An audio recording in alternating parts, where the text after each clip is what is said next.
Luiz, e as sinusites? Bueno, eu falasse antes de sinusopatia, né, ou sinusite, para que o nosso espectador entenda.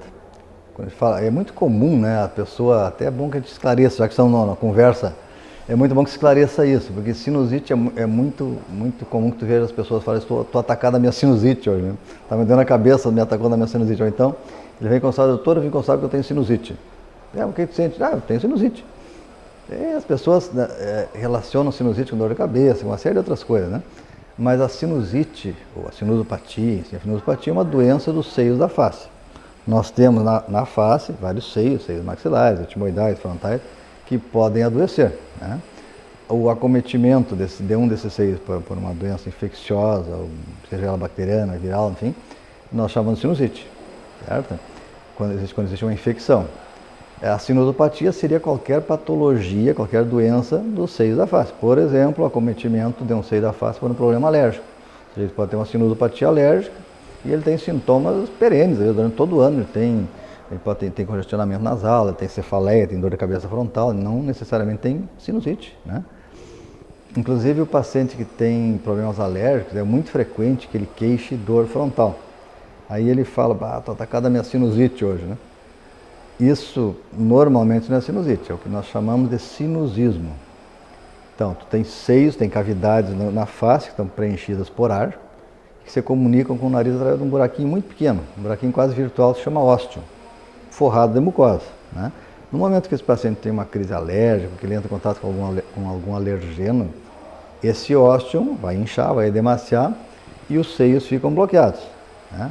O ar, os gases dentro do seio são reabsorvidos e forma-se um vácuo.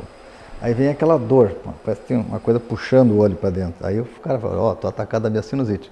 Ele está tendo uma crise de sinusismo, tá bom? Mas entrando então no que me perguntaste, a sinusopatia nessa época do ano, são prevalentes também, aumenta muito, né? Pelo fato de que as pessoas, ao aumentarem suas infecções de via aérea, né? Consequentemente, a sinusite é uma das mais frequentes, certo? Então a gente vê muita sinusite nessa época do ano, como consequência de uma virose ou não, né? Até porque pacientes portadores de sinusite crônica têm frequentes exacerbações, piora do seu quadro nessa época do ano, agudizações do seu quadro nessa época do ano, né?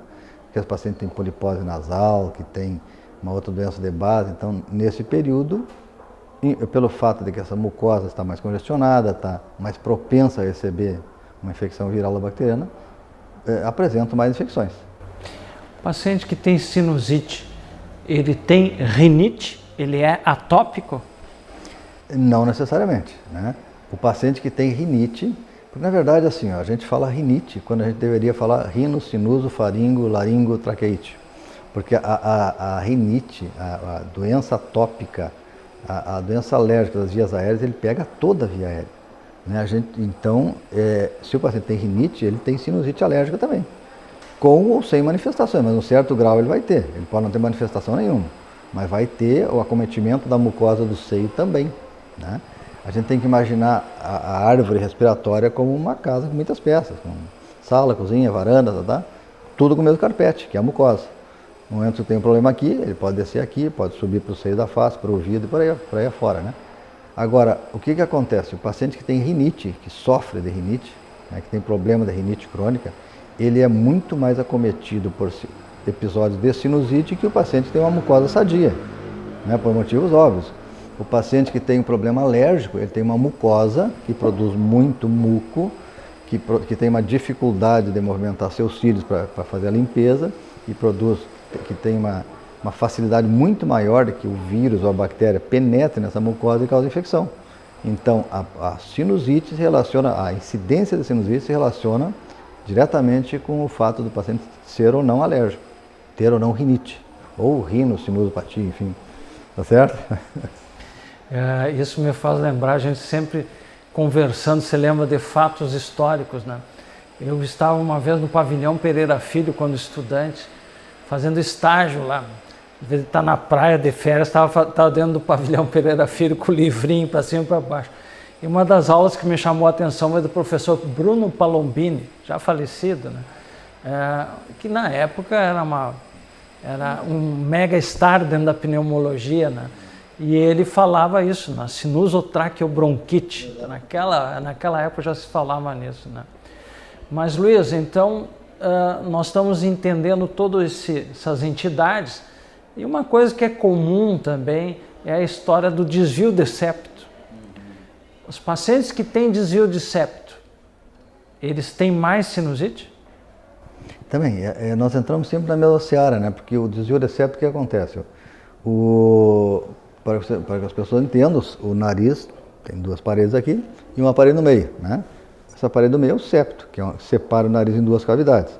A cada lado tem cornetos, que é uma substância erétil que incha e desincha conforme a maior ou menor necessidade de ingresso de ar dentro das cavidades nasais. Se tu tem um desvio, se tu tem um septo centrado, tem uma cavidade aqui e outra cavidade aqui, que são exatamente iguais. Então tu está respirando, está passando a mesma quantidade de ar pelas duas cavidades. Se é o desvio de septo, o que é? Como diz o nome, esse septo, essa parede desvia-se para um lado, ela fica torta para um lado. Se ela desviou para cá, essa cavidade vai ficar mais estreita e essa aqui vai ficar mais larga, de acordo? Então o que acontece? Quando tu respira, entra a quantidade de ar igual nos dois lados. Só que como aqui a cavidade é mais estreita, a vazão vai ser maior. Conforme a física, né? A maior a vazão, maior a pressão, certo? No cérebro chega a informação de que a pressão está maior do lado esquerdo. O que ele faz? Como ele não consegue pegar o septo e colocar no lugar, ele faz aumentar o corneto, faz inchar o corneto do outro lado para equiparar as pressões. Aí tranca os dois lados, entendeu? Nariz tranca, onde não flui adequadamente o ar, né? Já começa por esse problema. Voltando à velha história da mucosa, a mucosa não trabalha de maneira adequada, né? Então tem uma propensão a segurar as secreções, a permitir que as secreções permaneçam mais tempo aí e, consequentemente, aumenta a possibilidade de infecções. Por outro lado, o septo, ele poderá, dependendo da altura do desvio, poderá pressionar diretamente o corneto médio e dificultar a drenagem dos seios por aquilo que eu havia falado no início do programa, que é o ósteo, né? Ele vai dificultar a drenagem dos seios ósseos. No momento que ele oblitera, que ele fecha o ósseo, esse desvio de septo, comprimindo o corneto médio contra o ósteo, não sei se está meio complicado explicar sem figuras, mas enfim, estou tentando fazer entender. Ele vai provocar um bloqueio desse ósteo. Bloqueou o ósteo, sinusite, porque onde os seios não drenam, a secreção se acumula, a mucosa inflama e de aí vem a sinusite crônica. Então a associação de desvios de septo com sinusite, principalmente a sinusite crônica, é bastante comum.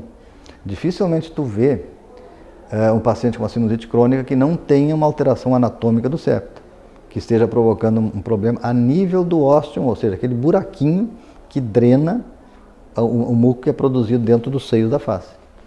Entende? Então, assim, a importância do septo não é só em termos de melhor ou pior respiração nasal.